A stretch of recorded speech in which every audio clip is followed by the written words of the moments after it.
Hello, I'm Simon Whistler. You're watching TopTenzNet, and in the video today, the top 10 beautiful places in the world that actually kinda suck.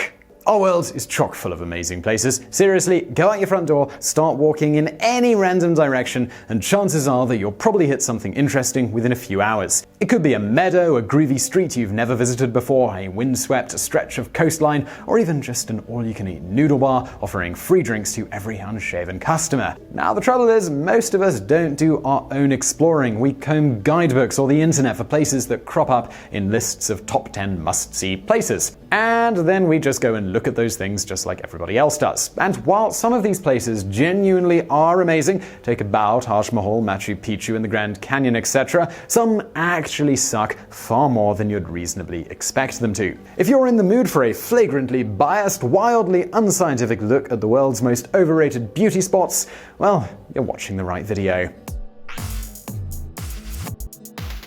Number 10. Dresden in Germany is soullessly ugly.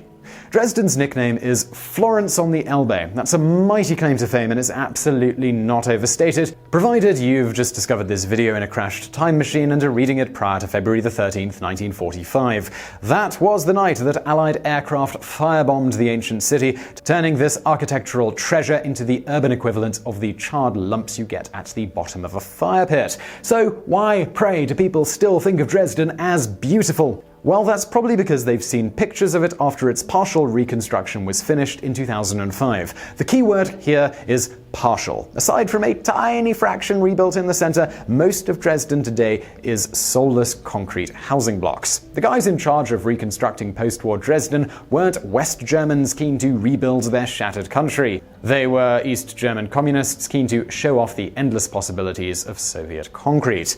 When Kurt Vonnegut, who survived the firebombing of Dresden as a prisoner of war, visited the city after reconstruction, he claimed that it looked a lot like Dayton, Ohio. No offense to the residents of Dayton, but literally nobody in the history of the world has looked at Ohio's 6th largest city and said, this reminds me of Florence. Number 9. Dublin, Ireland is like getting mugged by the Monopoly Man.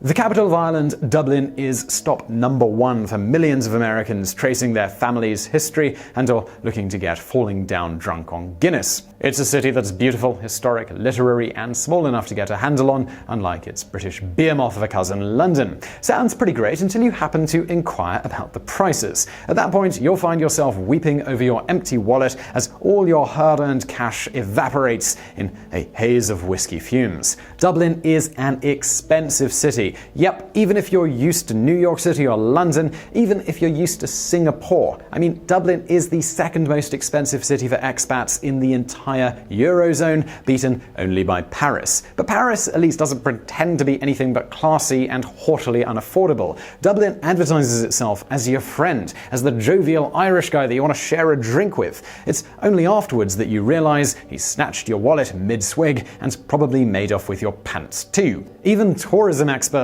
have called the city a ripoff. Number 8. Iceland is drowning under tourists.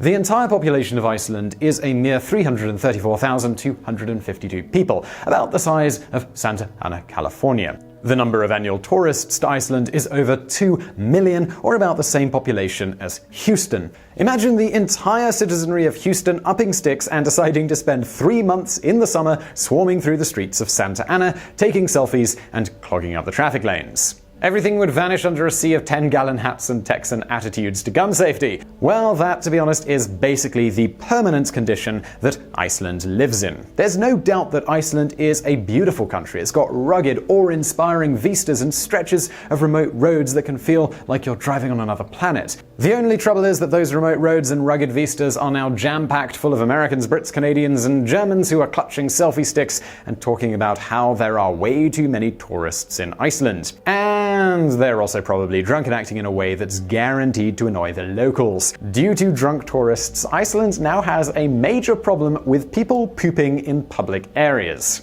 And now our question to you is, do you really want to add to those gross statistics? Number 7. Varanasi, India is where the Ganges becomes toxic sludge. Varanasi is the spiritual home of Hinduism, a place where enlightenment fuses with mind-blowing architecture to create something completely unique. The centerpiece of this is the mighty Ganges, which flows right through the city, washing away sin with its powerful waters. At least that used to be the case. Today, the Ganges is less of a river and more of a rolling wave of sludge so toxic it'll either give you superpowers or just simply kill you. Factories, sewage pipes, private bathrooms, and tanneries upstream all dump their waste into the Ganges as it makes its way across India. Elsewhere, the water is hived off for industrial uses, meaning what is left is unable to keep up a healthy flow. The result is a river of sludge that gets sludgier and sludgier as it snakes its way towards Varanasi. By the time it reaches the city, it can't even really be called a river anymore. It's more of a chemical swamp that's decided to go walkabouts. This is a double major issue, as one of the main reasons to visit Varanasi is to bathe in the river. And if you're thinking about this, seriously, just don't do it. Now, there are cleanup operations underway, but they're behind schedule, over budget, and frankly, not really effective. Number 6. Stonehenge, UK, is right by a busy road. Imagine being at Stonehenge during the solstice. The eerie silence just before the sun rises between the perfectly aligned rocks would be magical, or at least it would be if that eerie silence wasn't being broken by the sound of car horns, roaring engines, and gridlocked drivers yelling at one another. Yep, despite being an ancient wonder supposedly in the middle of nowhere, Stonehenge is actually close to a road. And what a road it is! Known as the A303, it is the key link between London and the counties of Devon and Cornwall. That's the same Devon and Cornwall that Londoners drive to en masse every single weekend and every single public holiday. Believe it or not, this is an improvement. Prior to 2013, an equally busy road went within yards of Stonehenge itself, meaning you could contemplate the mysteries of the universe while spoiled kids yelled out of back windows and threw things at you. Still, even the newly diverted road leaves the monument smothered with an unceasing din of traffic. The good news is that the British government has plans to build a tunnel. The bad news is that archaeologists say it will undermine Stonehenge's foundations. Number 5. Dracula's castle in Romania is surrounded by a forest of tacky stalls.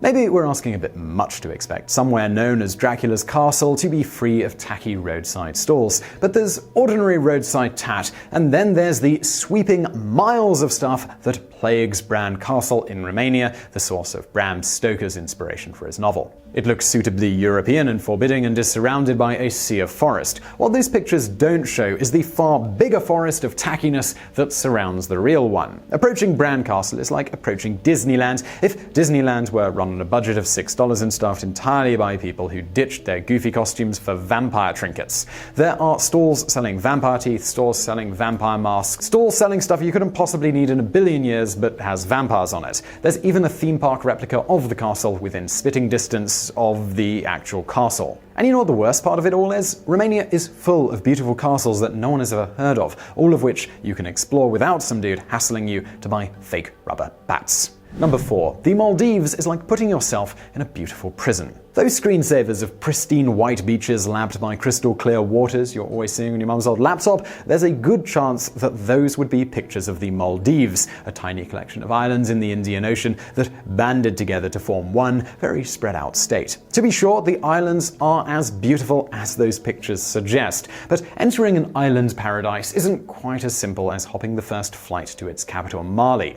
Unless you're very wealthy or have done your research, your vacation in the Maldives could wind up being very expensive or very claustrophobic. There are over 1,200 islands in the Maldives. The largest, Gan, is a mere 2.26 square kilometers. That means every resort is its own private island, and getting between them certainly isn't cheap. Unless you're cool being trapped around the same people day in day out with nothing but the resort to see, you'll have to shell out around $800 for a 15-minute seaplane flight to another island. And that's just one way. It'll cost the same to get back, and getting back could well mean to an island resort that has nothing for you to do but drink. Great for unadventurous drunks, but pretty bad for anyone else. Number 3. Bagan, Myanmar is plagued by ham-fisted temple restorations.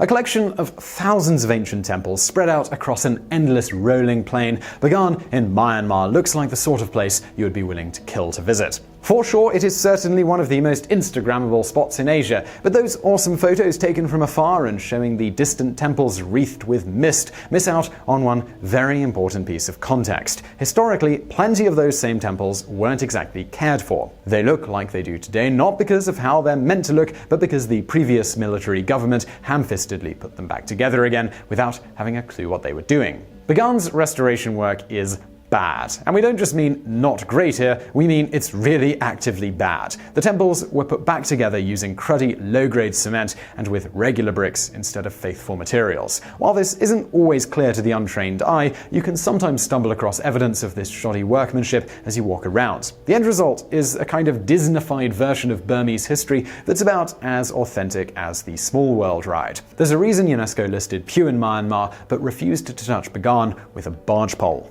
Number 2. Germany's romantic road was invented by travel agents. The romantic road. I mean, even the name is evocative. It conjures images of stately medieval towns, ancient castles, and more beautiful nature than you can shake a stick at. Running through Germany from the town of Würzburg to Fussen in the Alps, the road sounds like the very definition of old-fashioned European romanticism. There is just one problem with all of that. It's not old. It's not even something the Victorians came up with. It was invented by travel agents in the 1950s, and you better believe that it's jam-packed with tourists. West Germany in the 1950s was just emerging from the shadow of World War II and needed all the money and non-Nazi publicity that it could get. So a bunch of travel agents designed a theme route that would show off their country at its best, and they slapped an evocative name on it. While a lot of the stops on the route are indeed nice to look at, some are seriously overrated. Würzburg, for example, is like someone took the best bits of Prague and made them smaller, but still kept the same number of tourists. Other towns are like an experiment where someone decided to get as many tour groups together as possible and see how long it would be before they started killing each other in a Mad Max-style orgy of violence. So what's our advice here? Well, leave the beaten track and try out Nuremberg instead. Number 1. Disney World, Florida is as magical as cholera. As a kid, you probably dreamed of going there. Disney World in Orlando, Florida. It's the biggest Disney amusement park by far, and the one which advertises itself the most aggressively. All of which simply proves the old adage that bigger is not necessarily better. Disney World has the worst rides, the emptiest swaths, and the least charm of all the Disney parks in the franchise. This might not be such a pain on its own, but it's also the most expensive. In a strange inversion of the logic that more money equals better quality, Disney World charges more for an experience that's significantly less enjoyable than its counterparts in California, Paris, Shanghai, or Tokyo. One major issue is that it's so spread out that getting from one place to another becomes a dispiriting experience. There's also the issue of how worthwhile each place is or isn't. While the Anaheim, California park doesn't waste a square meter of space, the Florida version puts aside a huge area for the Epcot Center. Nobody in their right mind wants to go to the Epcot Center, and if you're in the area, do yourself a favor and check out the superior Universal Studios. You're welcome. So I really hope you enjoyed that video. If you did, please do subscribe to this channel for brand new videos every day of the week. Also, I've got another channel. It's called Biographics. It's biographies of notable people from the present day as well as history, from Elon Musk to Osama bin Laden. You can check it out through the icon on the screen now. But if you want to watch something else right now, why not check out another TopTenz video or a Biographics video over there on the right. And as always, thank you for watching.